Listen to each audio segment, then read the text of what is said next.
আবার কি চাই? ছিচি, চাইতে আসবো কেন?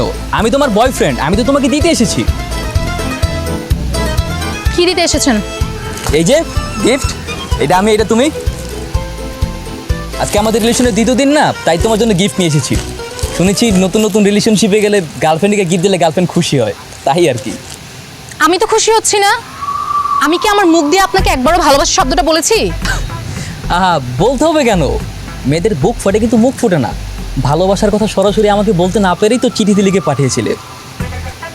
আর বাকিটা তো আমি তোমার চোখের চাহনি দেখেই বুঝে ফেলেছিলাম যে তুমি আমার উপর ফিদা হয়ে গেছো। বেশি বোঝা স্বাস্থ্যের পক্ষে ক্ষতিকর। আই চল। কিন্তু আমার গিফটটা? আপনার গিফট আপনার কাছেই রাখেন।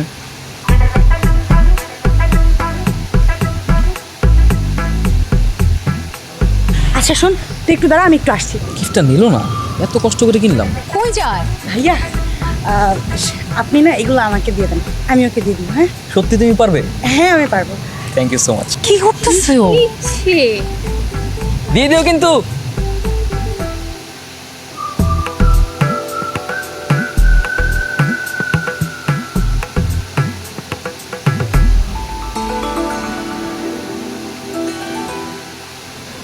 জীব বৈচিত্র্য সংরক্ষণে আমাদের করণীয় কি? কে বলতে পারবে বলো তো? নাজিয়া,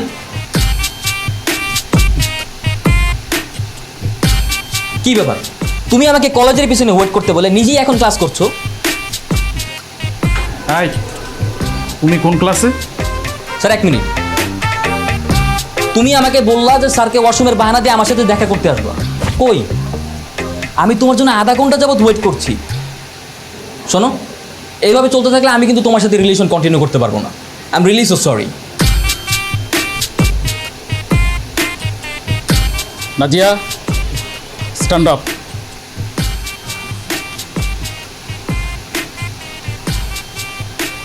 স্যারকে ওয়াশরুমের বাহানা দেখিয়ে ক্লাসের বাইরে দেখা করার প্ল্যান করছো না? Get out from my class. Sir, কোনো কথা হবে না, আমি যেটা বলেছি সেটাই। যাও, ক্লাসের বাইরে কান ধরে দাঁড়িয়ে থাকো। ক্লাস ছুটি না হওয়া পর্যন্ত ওইখানে দাঁড়িয়ে থাকবে। যাও।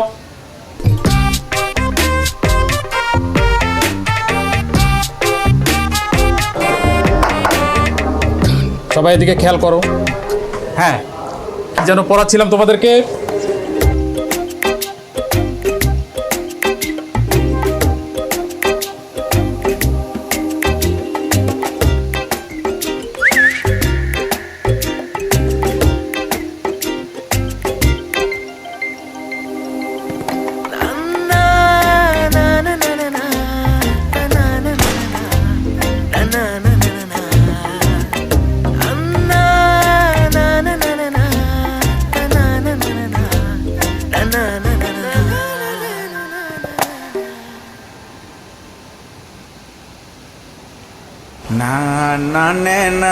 কি সমস্যা আপনার? আপনাকে এত করে বলার পর আমার পিছু ছাড়ছেন না কেন? বিশ্বাস করো, আমি না যতই দূরে থাকতে চাই, তোমার ভালোবাসা ততই কাছে টেনে নেয় আমাকে। এটা কি আমার দোষ? আপনার কি একটু ভয় করে না? আমি কখন বলেছি আপনাকে কলেজের পিছনে অপেক্ষা করতে? কি করবো, তোমাকে দেখতে ইচ্ছে করছিল তাই একটু। তাই বলে আপনি ক্লাসে সবার সামনে আমাকে গার্লফ্রেন্ডের পরিচয় দিবেন? এখন স্যার যদি প্রিন্সিপাল স্যারের রুমে গিয়ে বিচার দেয়, আমার কি হবে একবারও ভেবেছেন? আরে এত ভেবে কি প্রেম হয় নাকি? শোনো, ভালোবাসাতে হাজারটা বাধা আছে, তাই প্রেমিকদের একটু ডেয়ারিং হইতে হয়, নইলে তো প্রেমটাই জমে উঠবে না, বুঝো নাই? আপনার সাথে কথা বলাই বেকার। আমার তো মনে হচ্ছে আপনার মানসিক ডাক্তার দেখানো উচিত।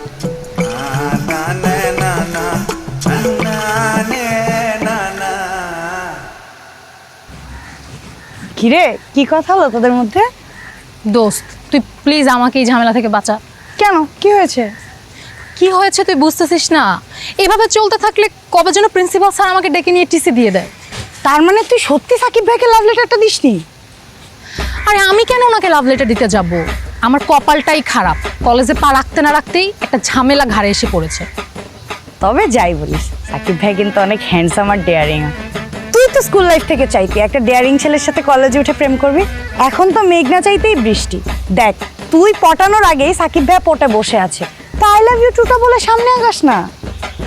ডেয়ারিং বলেছি, এতটাও ডেয়ারিং না যে সে ক্লাসে স্যারের সামনে আমাকে আই লাভ ইউ বলবে।